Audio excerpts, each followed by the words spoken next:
গতকালকে মাইলস্টোন স্কুলের দুর্ঘটনার সময় কিছু দোকানদার 2 লিটার পানির বোতলের দাম নিয়েছে তারা 600 টাকা। আবার কিছু কিছু রিক্সা চালক দেখলাম 100 টাকার ভাড়া নিচ্ছে 1000 টাকা। আপনি চিন্তা করতে পারেন যে এতগুলো বাচ্চা মারা যাচ্ছে, এরপরেও এই মানুষের হৃদয়ে বিন্দু মাত্র কোনো দয়া হচ্ছে না। এরা কবে মানুষ হবে আপনি বলতে পারেন? এতগুলো স্টুডেন্টের জীবন যেখানে শেষ হয়ে যাচ্ছে, সেই সময় তারা এই ধরনের অমানবিক কাজ করতেছে। অথচ দেখেন এই মেহরিন চৌধুরী নামের শিক্ষিকা, যিনি তার স্টুডেন্টদেরকে বাঁচানোর জন্য নিজের জীবনকে বিলিয়ে দিয়েছে, তিনি বলছেন আমি একজন মানুষ দুনিয়া থেকে চলে গেলে তাতে কোনো ক্ষতি হবে না, কিন্তু আমার এই ফুটন্ত ফুল, আমার স্টুডেন্ট, আমার ছাত্ররা যদি দুনিয়া থেকে বিদায় হয়ে যায়, এটা আমি শিক্ষিকা হিসেবে কখনো মেনে নিতে পারি না। তার হাজবেন্ড জিজ্ঞেস করলো যে তোমার বাসায় তো 2টা সন্তান আছে, তুমি একবারও কি তাদের কথা চিন্তা করলা না? তুমি স্টুডেন্টদের কথা চিন্তা করলা? তখন তিনি তার স্বামীকে বলছেন, দেখো এই কঠিন সময় আমি বাচ্চাদেরকে ফেলে নিজের জীবন নিয়ে পালাতে পারতাম, কিন্তু আমি যখন দেখলাম আমার বাচ্চারা, আমার স্টুডেন্টরা আমার চোখের সামনে শেষ হয়ে যাচ্ছে,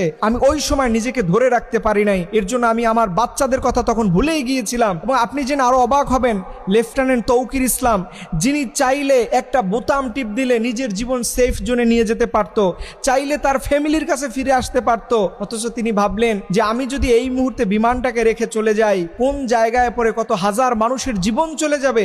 এই চিন্তা ভাবনা করে পাইলট শেষ বিন্দু পর্যন্ত বিমানের মধ্যে ছিলেন। তার সুযোগ ছিল বেঁচে ফেরার, কিন্তু তিনি ফিরলেন না, যে জীবন দিয়ে এ দেশের মানুষকে রক্ষা করলেন।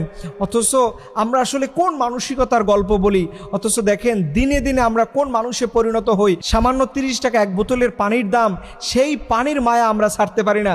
যেখানে 40, 50, 100 টাকা একটা রিক্সাওয়ালার দাম হয়, যেখানে আমরা খুশি হয়ে অনেক রিক্সাওয়ালার বোনাস দেই, অথচ এই কাজটা তারা কিভাবে করলো। এই বিপদের মধ্যে আমরা কিছু বিষয় দেখলাম, কিছু মানুষ সেলফি তোলার জন্য সমানে দাঁড়িয়ে থাকে, অ্যাম্বুলেন্সকে সাইড দিচ্ছে না।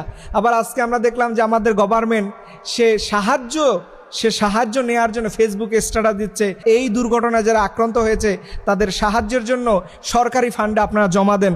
অথচ এই সরকার, ডক্টর ইউনূসের সরকার, গত কয়েকদিন আগে নিষিদ্ধ পল্লীতে 2 কোটি টাকার উপরে অনুদান দিয়েছে, তখন তার সাহায্যের দরকার হয় নাই। এই নিষিদ্ধ পল্লীতে তার টাকা দিতে ভালো লাগে, অথচ এরকম বাচ্চারা দুনিয়া থেকে বিদায় হয়ে যাচ্ছে, তাদের জন্য তার খয়রাত চাওয়া লাগে। এটা আমাদের জন্য অত্যন্ত দুর্ভাগ্য এবং লজ্জার যে ওনার মতো একজন মানুষ থাকার পরেও এই জাতীয় খয়রাত চাওয়ার অভ্যাস ওনার মধ্যে থেকে যায় না। একটা কথা মনে রাখবেন, সবার জীবনে সারা জীবন বিপদ আসবে না।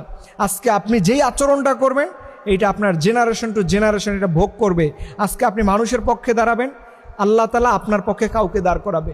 আজকে আপনি জুলুম করবেন, দেখবেন আল্লাহ আপনার বিপক্ষে কাউকে দাঁড় করিয়ে দেবে।